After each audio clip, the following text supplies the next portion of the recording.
Hello and welcome to the Therapy Floor with Dr. Ritz and Dr. Vicky. We are on the floor getting deep into the human experience, unpacking everyday dilemmas through the lenses of two psychologists. Let's start unpacking today's dilemma. Let's do it.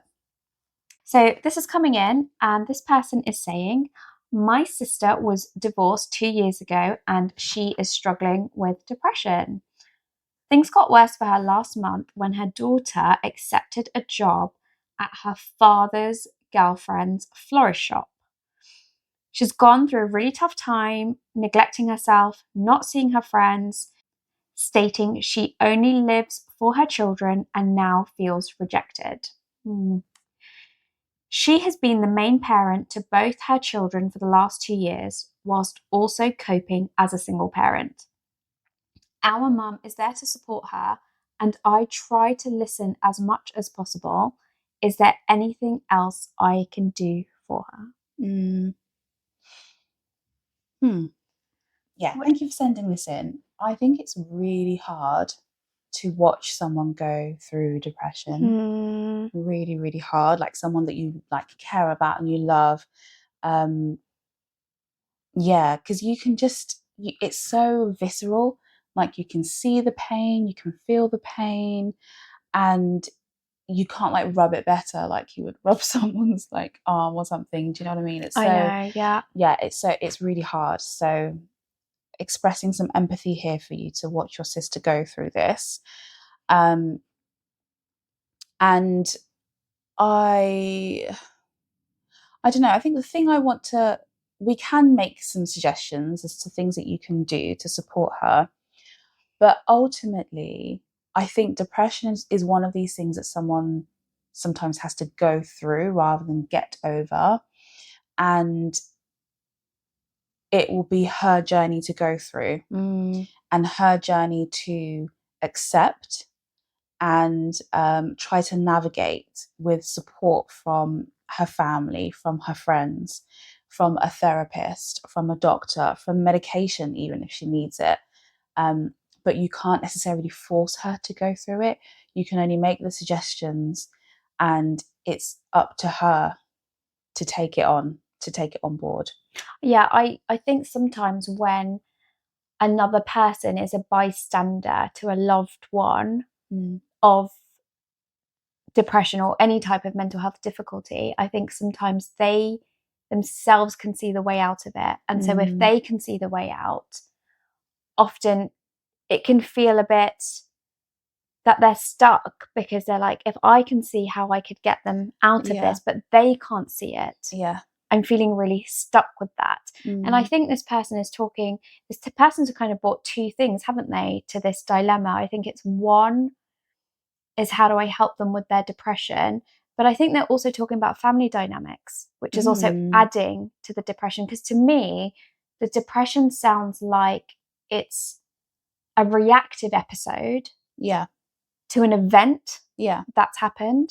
The breakdown of this person's marriage, the breakdown of this person's family system. Her identity is very much centered around what her children need and maybe what her ex-husband needed and not about her. She's kind of lost that now. She's lost who she is. This person says, my sister feels rejected. Which I mean is quite understandable, right? That maybe her perception or what she thought life would look like has not turned out that way. And it's okay to grieve that, isn't it? It's okay to go through a grieving process, even if she was happy, even if she was the one who initiated the divorce. She's still losing something, isn't she? She's losing that family unit that she once had. She's losing that support system in her husband. And I think it can be quite normal to go through a grieving process, and that can look different for different people. Definitely. I agree with that as well. I also got a bit of a flavour, and tell me what your thoughts are on this. Okay. But with depression, my experience when I've worked with clients is stuckness. And the world is moving on, people are moving on, life is moving on, but they can't find a way to move. Is that what's also happening to her? Possibly. You know, the ex-husband has moved on with a girlfriend. Yeah. The daughter is moving on by having joining that or working at the florist shop. Yeah. Having obviously a relationship, it sounds like then with the father as well, with her father as well. So I wonder if that's compounding how she's feeling. Yeah, just feeling left behind. Everyone else is moving on. Everyone else is kind of like has adjusted to this new situation, and I'm still here. Yeah, adjusting. Yeah, that's it, isn't it? Yeah. And I wonder if this person supports their sister by sitting through the adjustment with them.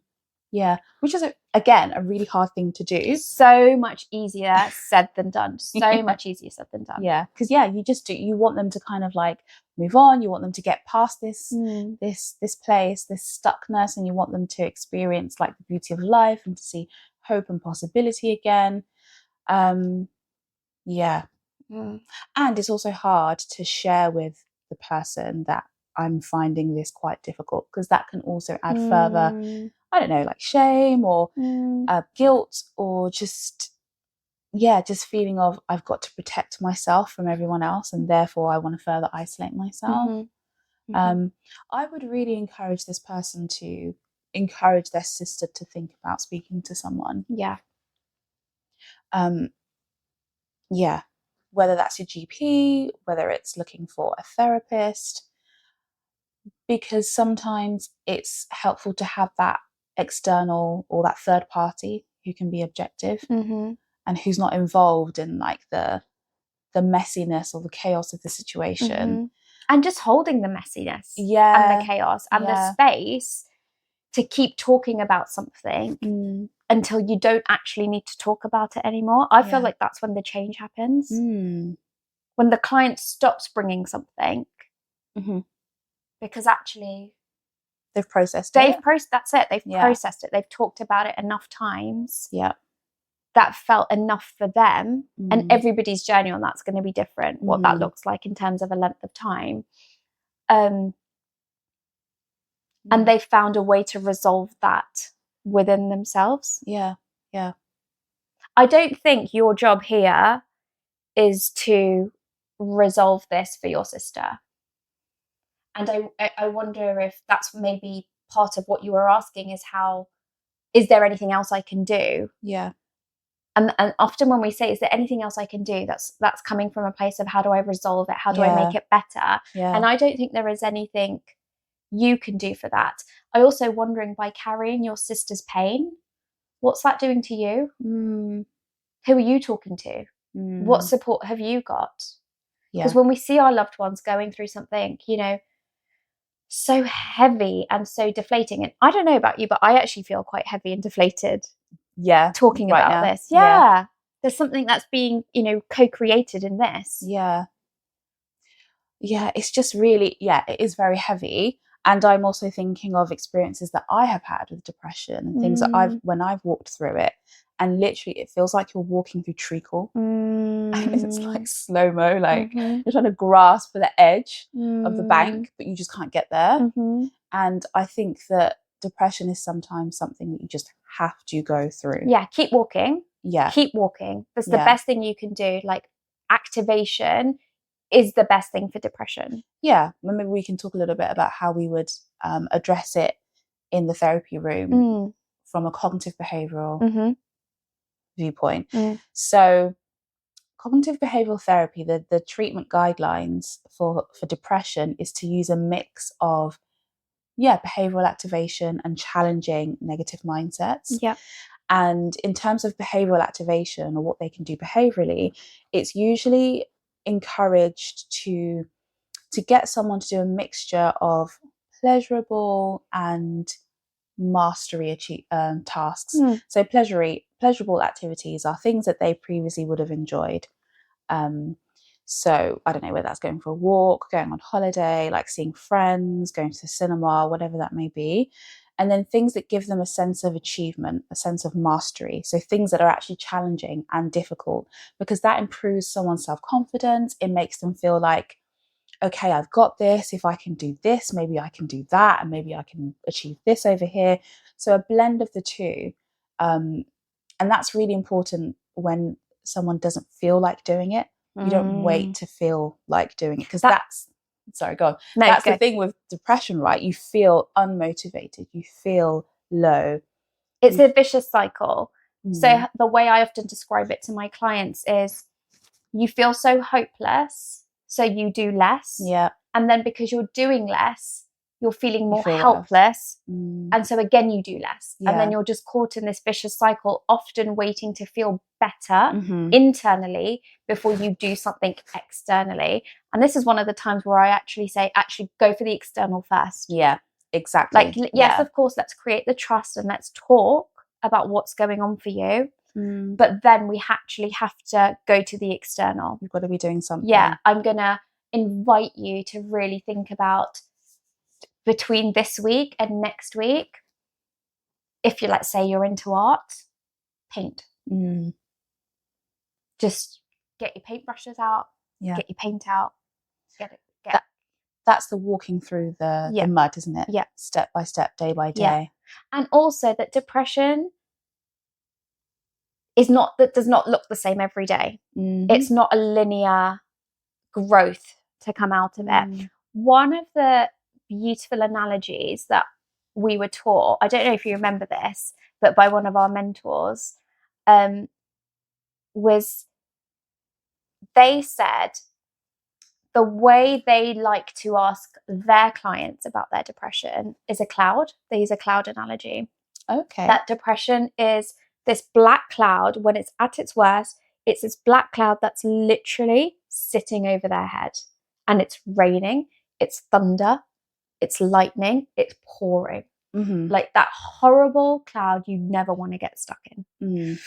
And then that they may come back the following week and they'll ask them, so where's the cloud today? Is it right here? Is it kind of maybe just here? You can still see it? Or is it a bit further away in the distance, near some trees? You're aware that it's there, but you're able to do something. And I think that's a nice way to give somebody a bit of control over their depression. Yeah. Is to visualize it in a way that allows them to watch it, create some distance. Yeah, I like that. Yeah. Yeah, it kind of gives them the sense also that this isn't going to be, I can have a relationship with this thing. And also, what can this thing teach me? What can I learn about this thing? And, how I am when this thing is around.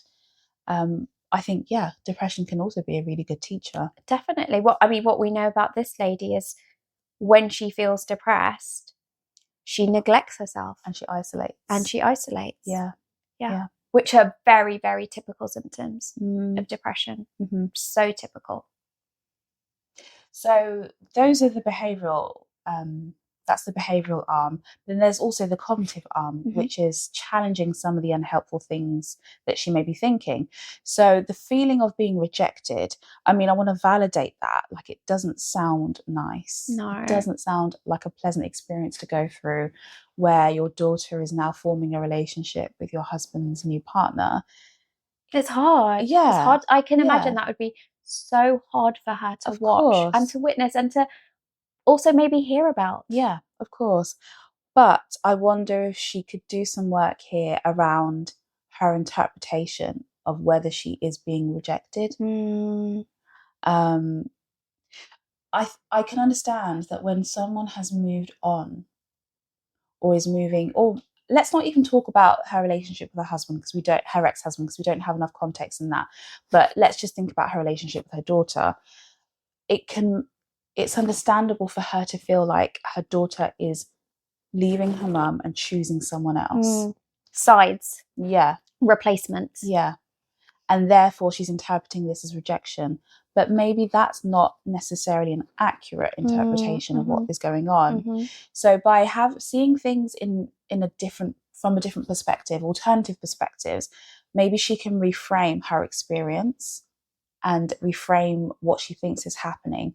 And it may not be that she's being rejected by her daughter, who knows, it may be that her daughter is trying to make the most out of an opportunity that has presented itself. Maybe her daughter is thinking, I need to find another way to help support my mum so she's not bearing the brunt of all the financial, I don't know, stuff that's going on in the family.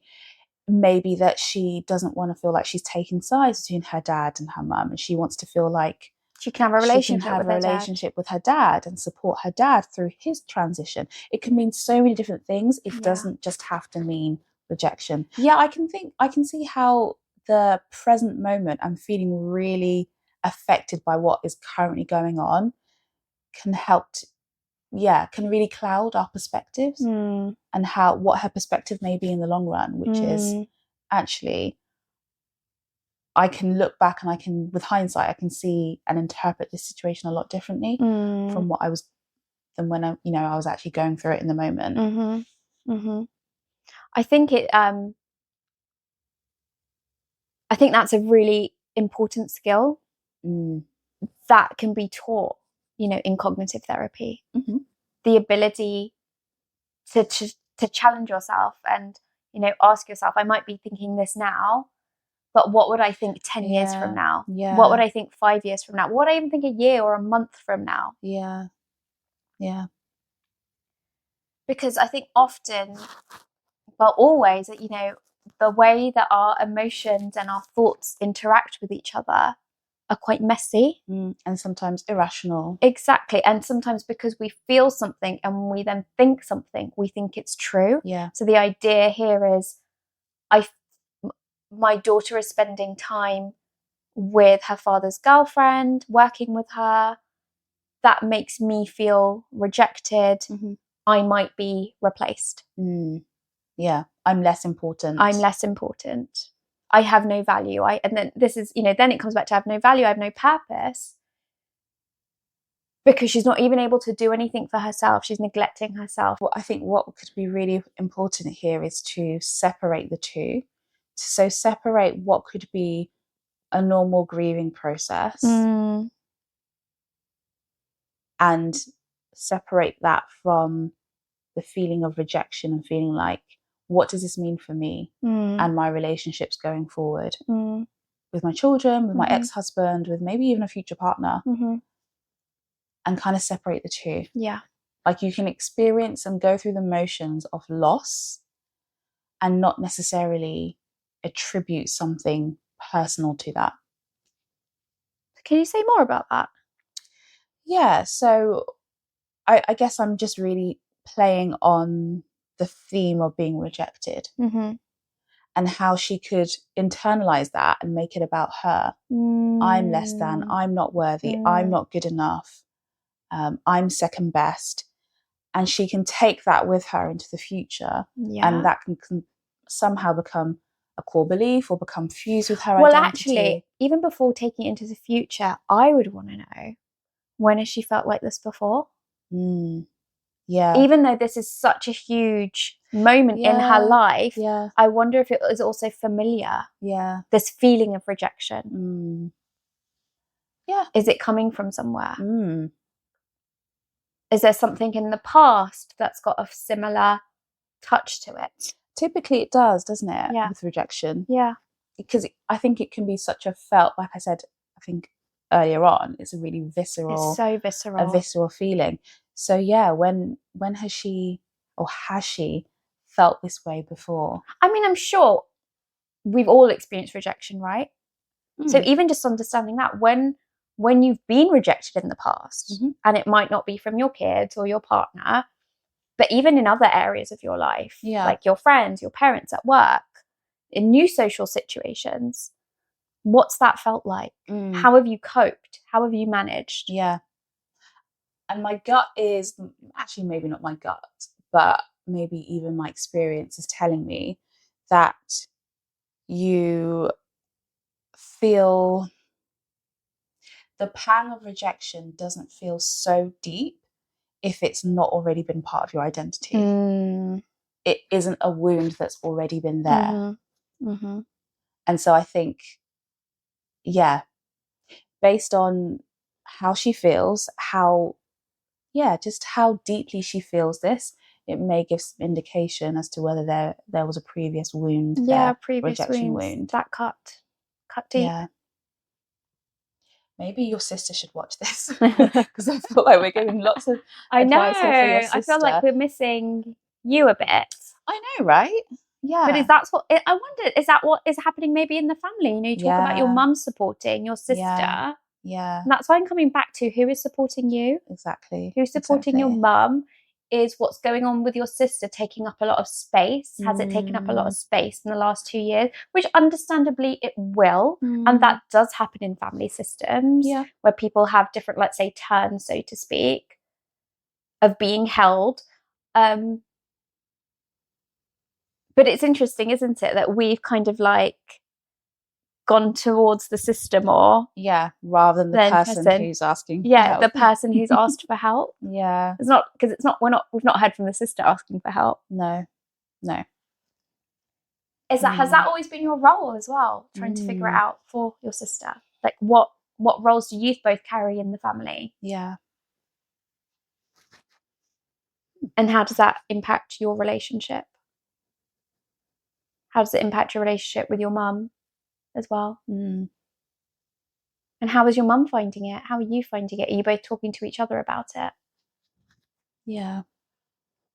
And this isn't like me saying go and tell your sister how you're feeling, because I don't think she's got the capacity. Maybe she might not. Well, yeah, she might not right now. Yeah, and that's absolutely fine. Yeah, but who's your people then? And I think that's an interesting one, isn't it? Because I've seen it in my therapy room. I don't know if you have, but somebody's coming with a problem that's not actually their problem, but a problem they're trying to hold for someone. Yeah. And I don't think it doesn't work, really. It doesn't work. We can't do the work for other people.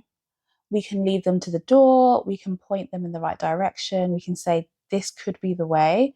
But ultimately, they have to walk through it themselves. They have to be ready. They have to want somebody else to hold their hand through the treacle. Yeah. Ask some, or have somebody ask them, where's the cloud today? In that real professional clinical capacity. Yeah. Because it's serious. Depression is serious. Yeah, it is. It is. And then maybe the onus can be on her to tell you how you can help her. Yeah, actually. I like that. Yeah. Yeah. That's maybe something you could do, is ask her. And alternatively, if you are aware that you can get into a particular mind state after seeing your sister, or you're aware of how it can affect you, then be mindful and intentional about the timing of when you do interact with her and how you interact with her. I guess essentially what we're saying is, although you have brought this and you want some help with helping your sister, we also want you to not forget yourself. Not forget looking after yourself in the process. Yeah. I hope that's been helpful. Yeah, I hope that's been really helpful. And thank you so much for sharing that with us. Thank you. Should we move on to the next one? Yeah, let's do it.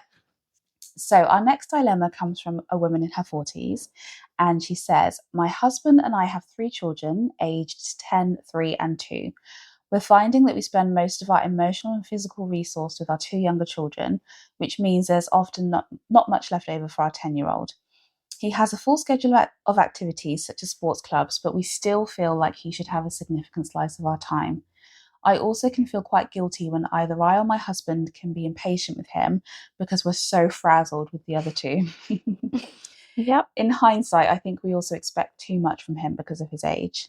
Please help. How can we alleviate our guilt and also make changes? I think probably a lot of people can relate to this one. I was just thinking, the sigh is because I'm like, I feel you. I get it. Everything you're saying is not unusual. Yeah. It's so normal. Is there ever been a phrase called like octopus mum or octopus dad? Like, I don't know. But it's just like the way she's talking. It's just this fantasy of like, how help me to do it all. Yeah. Help me to help everyone and give everyone the best of both of us all the time. And I get that desire. I get it. I really get it. But I think it just trips us up. Yeah. I think it really trips us up. So are you trying to say that this is unrealistic for her to be able to give all of her time and spread it equally, her and her husband, between all 3 children? I think so. I get why you'd want to. I get it, because you just want to give them the best. Yeah, yeah. Parents want to give kids their best. I just don't think it's achievable, and I get where it comes from as well. You know, look at the world we're living in, social media, this idea of like, you have it all, do this for your kids, do that for your kids, and I can watch this thing for like 90 seconds and look at what they've done for their kid in 90 seconds. Oh my god, I barely even like put washing on today. And so I think sometimes it's such a like up down feeling of feeling like, I want to do this and then I'm a failure because I haven't. I want to do this and then I'm a failure because I haven't. It just sounds like, you see what she's saying here? We're giving to our other 2. Yeah. And I feel like a failure. We're taking him to sports clubs and I still feel like a failure. How do I do this all without feeling like a failure, without feeling guilty? Yeah. I do still want to validate her concerns over what this may be doing to her older son. Yeah.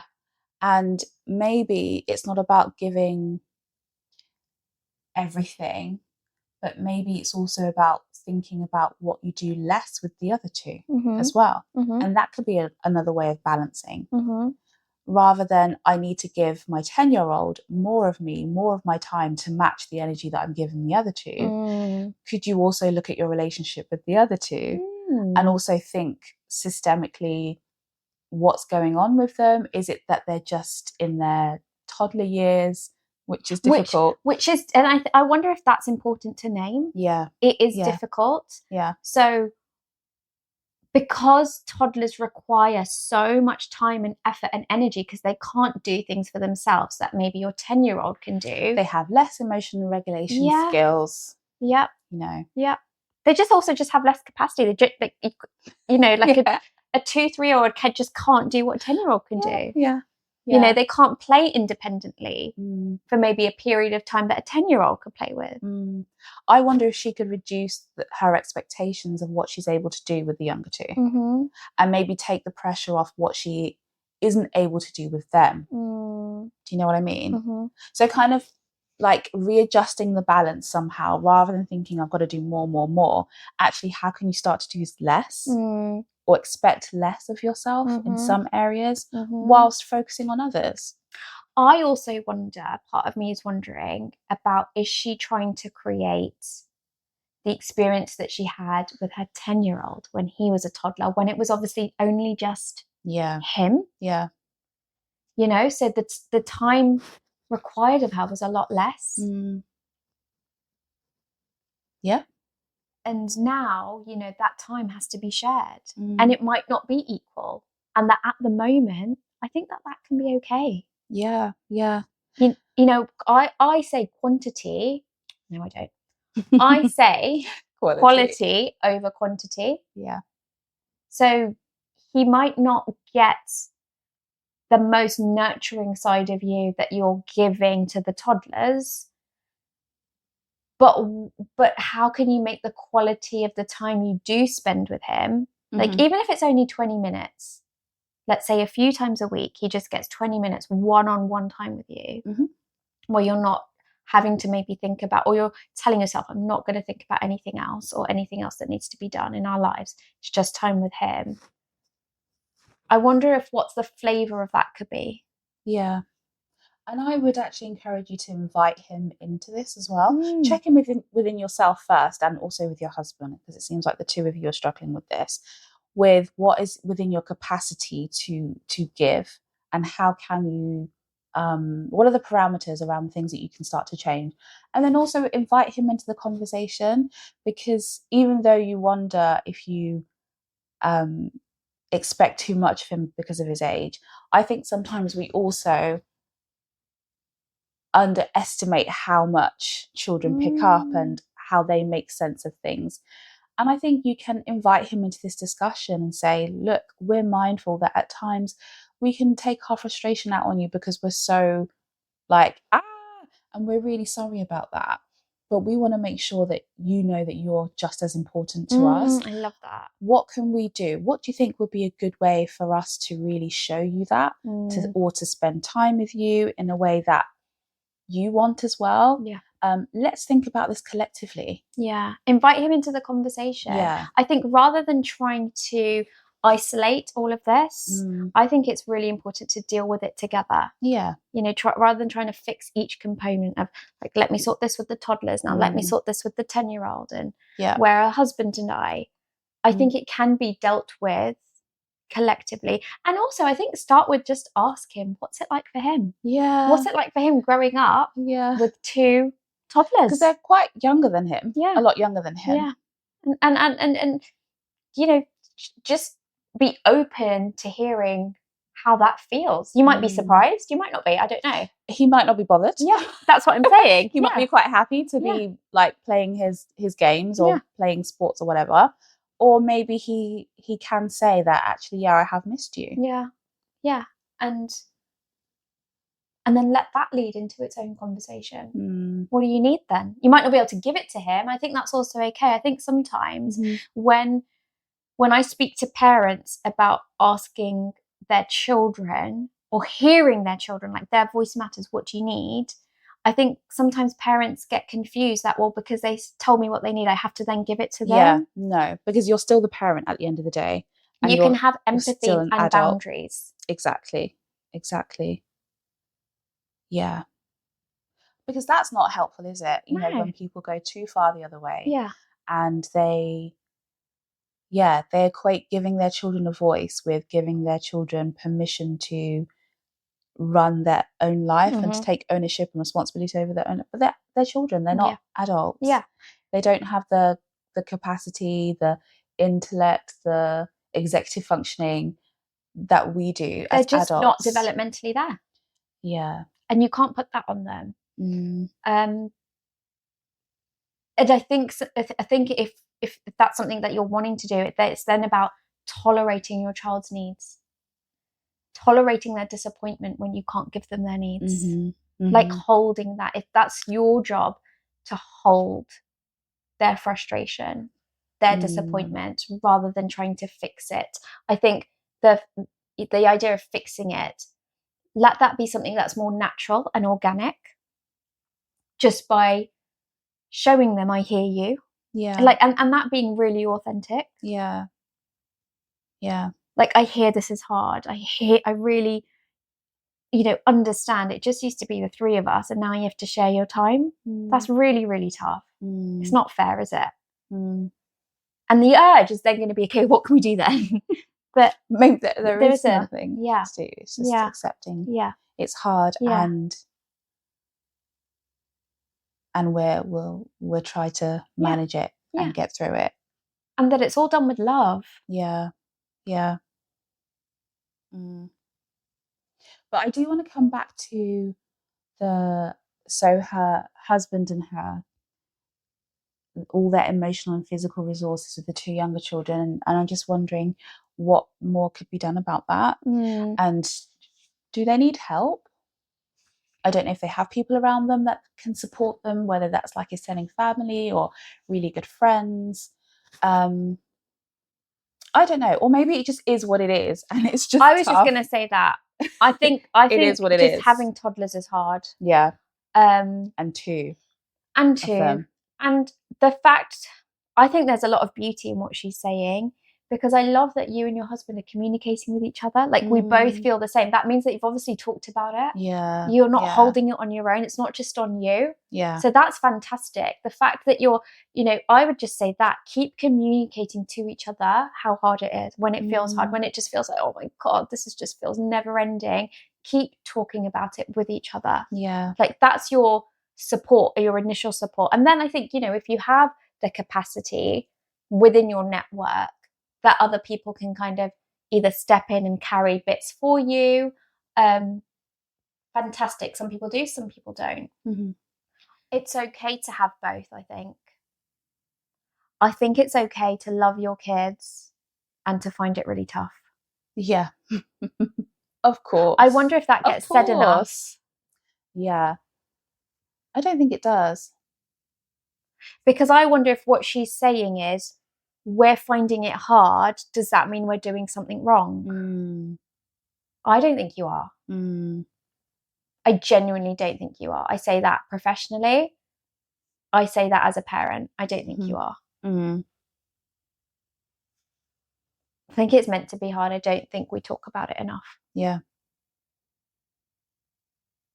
Yeah. And just coming back to the, you feel like he should have a significant slice of your time. Just, be curious about what that looks like. That slice of your time, a significant portion. I'm sure he is getting a significant portion of your time. But I wonder if she's coming back to time again being quantity of time. Yeah, rather than the quality. Quality, yeah. Yeah. Because if he's 10, he's also, I imagine, going to be in school. Yeah. He's got sports clubs. Yeah. He's got lots of activities. Yeah. Do you miss him? Why do you say that? I just wonder if he's also getting his own bit of independence. Maybe. And like the toddlers are so reliant on her. She might miss the time that she had with him. Yeah. And that I wonder if, because when you think about, parents building their relationships with their toddlers, there's so much emotion involved. There is so much emotional connection. You're connecting emotionally. That's your language until language develops. Yeah, yeah. So I actually wonder, do you miss him? Yeah. Like, what are your conversations about when you do talk, when you connect? Do you feel that there's emotional connection there? Are you maybe like not, even though it is there, I wonder if you're maybe not giving that as much awareness. But for example, if I just give it a bit of example, maybe he's just like, oh, mummy, I had like, jack and potato for lunch today, or, mummy, we learned about this in school, or mummy, I love like my football team, or something like that. And that can maybe, when you're dealing with toddlers and having a very emotive experience, to then that kind of a conversation, it might not feel as emotive. Yeah. And therefore she's thinking that the connection isn't there as much. Yeah. Yeah. The connection isn't as strong. Yeah. Yeah, possibly. So I'd really just encourage you to normalize the guilt that you're feeling and think about how you might do that, whether it's talking to other parents, whether it's maybe joining a support group, just to say, God, it's really tough. Yeah. And for somebody to say that back to you as well, and that being a shared experience. And then with the changes, I think start, before maybe thinking about making any severe changes, just start with a conversation. Yeah. See where he's at, make that contact, and go from there. Be curious. I think just curious. Curiosity. Curious. Maybe there doesn't even need to be a change. Yeah. And maybe this is just a season. Yes. And that's okay, even though it doesn't feel nice. Yeah. Yeah. Thank you. Yeah, thank you for sending that in. Should we move on to the next one? Let's do our next one. Do our last one. So this next dilemma comes in from a man in his 60s, and he says, I'm hoping you can help me with a difficult situation I find myself in. My adult son recently disclosed to me that he's struggling to observe my relationship with my 4-year-old grandson. I adore my grandson and spend a lot of time supporting my son with childcare. The problem is that my son feels that I treat my grandson with so much affection and attention, which I didn't give him. Looking back on it, I can see that my own relationship with my dad probably had a lot of influence in how I raised my own son. My father was physically present but emotionally absent. I didn't realize how much this may have affected my relationships until now. What can I do to make amends? Heartbreak. Oh, heartbreaking, isn't it? Heartbreaking. But I also want to just clap for him because I feel like, wow, like you're in your 60s and you're obviously quite open to looking at yourself, that you've looked at your relationship with your dad to think that's played an impact. Yeah. That's rare. Yeah. But also, I think very common. Yeah, so common. Really, really common. And I think this has come up a lot for me in not even just private practice, but even in my work in the NHS. And this feeling, I guess I've seen it from the perspective of the son. Yeah. That a lot of people have felt that, somehow my parents have got it right with my child. And the pain of having to observe that and feeling like a contradictory mix of feelings, like you're happy that your son, that your child is experiencing love, but also the heartache that comes from feeling like that's all I wanted as a child, and I didn't. Why couldn't they have done that for me? Was I not good enough? Yeah. So I think this is really, really common. But I've also experienced the grandchild coming in and saying, I've experienced an absence, like there's a real void of like love and connection and in emotional intimacy with my own parents, and that having an impact on their lives. But there being one good parent, and that's usually a grandparent. And that can be, I think, quite contradictory for us, can't it? That view of a grandparent who is loving, is kind, who has a surplus of love to give, but also reconciling that with the fact that maybe they didn't get it right with their own children. I don't think we talk about that very openly. How some parents don't get it right, and that having an impact on them, on future generations. And gets carried through, doesn't it? It does. It does. And I think it's quite insightful for this gentleman to have picked up on that. Yeah. I wonder if he's able to think about why he's able to give it now, and what were the circumstances that are different. Was it time? Was it energy? I think was it presence? I think all of those things can make a difference. And I think with grandparents as well, there is that little bit of distance, isn't there? They, even though they may be doing a significant portion of the caregiving, they're not doing the day-to-day. They're not doing the day-to-day grind. They're not there. They're not running the timetable. Yeah. They're not running the household. Yeah. They're not thinking... Typically. Yeah. They're not probably thinking about, like, I don't know, nappies or, school uniforms or whatever it is. That's that, mental toll. Yeah. So I wonder if, sometimes I wonder if the reason parents don't get it right, there can be so many reasons. Yeah. But I wonder if sometimes if parents don't get it right is because there are these other factors of importance that just consume them. Like the running the day-to-day of the house. Yeah. I mean, there could be multiple reasons. It could be, they just didn't have the emotional capacity. It could be they were fighting their own mental health demons. He doesn't really talk about any of that here, but, to say why he didn't, looking back, I can see, what does he say? Well, he talks about affection and attention. Yeah. So what was lacking was affection and attention. Yeah. Yeah. Oh, yes. I mean, from what he gave. Yeah. And what he experienced. But, I think there are some parents who do have a lot of things. They do have a lack of bandwidth and capacity to really give their children what they need, because there are so many other demands on their resources. But at the same time, there are some who are able to do that in spite of everything that they have going on. And I do think that what we have experienced can impact our, the way people relate to us, particularly our caregivers, can have an impact on our attachment styles, can have an impact on even how we view ourselves, and that can impact on our children. I think it absolutely does. Yeah.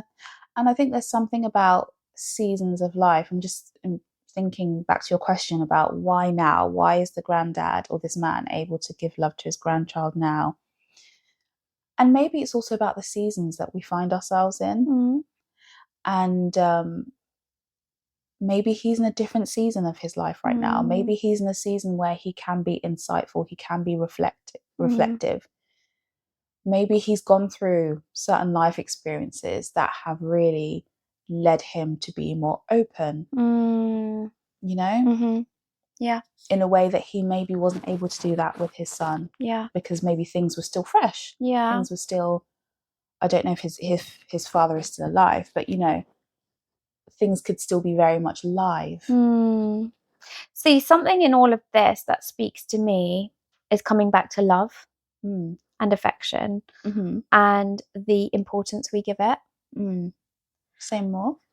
I just wonder if sometimes what happens is it's like this idea that parents believe, what the ones that maybe aren't able to express it, but my love's a given. Yeah. I don't need to tell you. Yeah. What I need to do, you should know. But what I do need to do is put food on the table. Yeah. Or get you to this place on time. Or keep a roof over you. Do you see what I mean? So all those maybe like other, which are still important things, take a priority. And so the motivation to show love, I'm trying to think of the right word I want to use, but maybe the capacity or the importance to show love. Yeah. And the impact to show love. Maybe there's just not a education and an awareness of that. And I don't think there was in this chap's generation. Yeah, we do have to think about the generational differences here, and maybe even cultural differences. Yeah. We don't know what the culture of this gentleman is. Yeah. But that also comes into it, doesn't it? Yeah. Yeah. But it seems like he can acknowledge now. He needed to do it. Yeah, and he needed to experience it himself from his own dad. Yeah. Because he saw that his dad was physically present. Yeah. But emotionally there was a disconnect. Yeah. He just wasn't there. He wasn't showing him that love, that affection. Which is neglect, as harsh as it is to say. I mean, in our definition of neglect, and, I'm thinking about as a profession when we look at like adverse, like the ACEs, adverse childhood experiences, I think that's what it stands for. And our definitions of what neglect could be. Neglect isn't just about the physical things like neglecting to give a child food, but it's also about withholding emotional connection and the impact that can have on someone. Exactly. I just feel so sad. I just feel like, oh, how sad, but also how lovely that his son was able to tell him. You obviously gave him something there. Yeah. And even if it was said out of anger or frustration or even like, in an attacking way, how lovely that he was able to say this to you and you were able to hear it and take it in and reflect on it. That's saying something. It is, because love and safety isn't just about showing somebody especially from like the perspective of tolerating somebody, for example. I might just need to kind of like correct myself now. I think I know where you're going with this. Can I? Yes. Are you trying to say that it's not just about giving someone like a really pleasant experience of love, but sometimes love can also look like tolerating someone's distress with us and someone's anger with us, exactly, and disappointment with us, exactly, and that also can be quite loving to hold that exactly. And I think that just shows that there is a bit of love there, because the fact that your son could come to you and say this, he obviously knew you could hold his frustration. You could tolerate it. And you could tolerate it. Yeah. Yeah. Which is amazing for me to be able to give him that gift as a parent. Yeah. I'd have a conversation around that as well. Mm. I'd be really intrigued to know what made you feel safe enough to come and talk to me about this. Do you know, it's also making me think about times in the therapy room when clients have said to me, maybe I've said something and it didn't really land well, or they didn't receive it well, or I may have unintentionally caused some harm or some harm sounds too harsh of a word, but offense. I may have caused some offense. And when they have come back the next week and they've told me, I love that. I know. And it's the best type of work. Yeah, and even though, of course, it hurts to feel like, oh gosh, I really let this person down. Yeah. Or I got it wrong. Yeah. Well, yeah, there's the ego thing. I got it wrong. But then there is also the relational rupture. I'm thinking, oh gosh, like this person who is not dependent on me, but who's looking to me to be a source of help. I've let them down. But I thank them and I say thank you so much for coming back and telling me that. I'm sure that has taken some courage to be able to come back to the person who is supposed to be helping you and actually say, that hurt and I think you got it wrong there and I think you misunderstood me. And I've just been like, thank you so much for telling me. And yeah, I'm sorry that I got it wrong. I see where you're coming from. This was my intention, actually. So yeah, I think that does say a lot about the strength of the relationship, actually. Yeah. If someone can be open and honest with you. Yeah. I like that you picked up on the courage. Yeah. I think both of these men are showing a lot of courage. I really hope that and I imagine it's going to be felt by the grandson. Yeah. Yeah. And that's such a beautiful quality to pass down. And not this like courage of I can, go and do anything, but this courage of I can be vulnerable. And I can hear when I've got it wrong. Yeah. And I can let someone know when they've got it wrong. Yeah. Yeah. So I think when, your question is, how can you make amends? I think you're already doing it. You've already started. I also think this is going to be a process for you and a journey because I think often what we tend to find is when someone starts their journey of reflecting back over their life and their relationships, it's not that you figure it out straight away. Like over time, different things are going to come out. You're going to probably remember different things about your own experiences with your father, how you fathered your child. As your grandson gets older, it might evoke and bring up some stuff for you. So I think there's an important part of you to just like be prepared for that. Yeah. And again, find a safe space for yourself. Yeah. Because it will be a roller coaster of emotions. And find a way to keep yourself grounded through it. Yes. Yes. It's also reminded me of something that a friend shared with me personally. And I really liked how she explained it. And we were talking about like forgiveness and like letting someone off the hook, essentially, which is what forgiveness is. And she was saying to me how forgiveness or processing something that someone has done to you or withheld from you can be a process. And at times you think you're over it, you think you've gotten over it, you think everything is resolved. And then actually you find out that the debt is bigger than you thought it previously was. And then you have to forgive again. Yeah. Because forgiving someone is pardoning them. Yeah. It's saying you don't have to pay the penalty for what you did to me because you can't, so I'm going to release you. Yeah. But that doesn't mean you don't get triggered anymore, does it? No, it doesn't. Yeah. And it doesn't mean that you don't, like, you realise that, oh yeah, this is how it impacted me, so this is what I'm forgiving you for. And then you have a further realisation, but this also impacted me in this area, or this actually had a much deeper consequence than I originally thought, then I have to do it again and again and again. And so it is a process that you you may have to go through with your father, because it sounds like you're being quite reasonable here and very like rational in how you thought about it. But our emotions can be irrational at times, and they can be strong and really evocative. And you may have to forgive your father, or even if forgiveness is not like within your repertoire or within your language. I guess it's acceptance, isn't it? Accepting what happened and processing it. Yeah. As well as your son may have to do that with you over a period of time. So yeah, buckle up. It's actually giving me a bit of a kind of like a way in. It's kind of reminding me about acceptance and commitment therapy. Acceptance that we cannot change some things, and commitment to the things that we can. So you might not be able to change what you've done in the past, what your father's relationship was like with you. Might not be able to change that, but what you can commit to is how you want to be, how you want to show up for your grandson, which is what you're saying, like adore him. Can you show up for your son like that now? Yeah. It's not too late. Yeah. And I'd say it's not too late because your son's told you. Yeah. He obviously wants there to be a potential change. Yeah.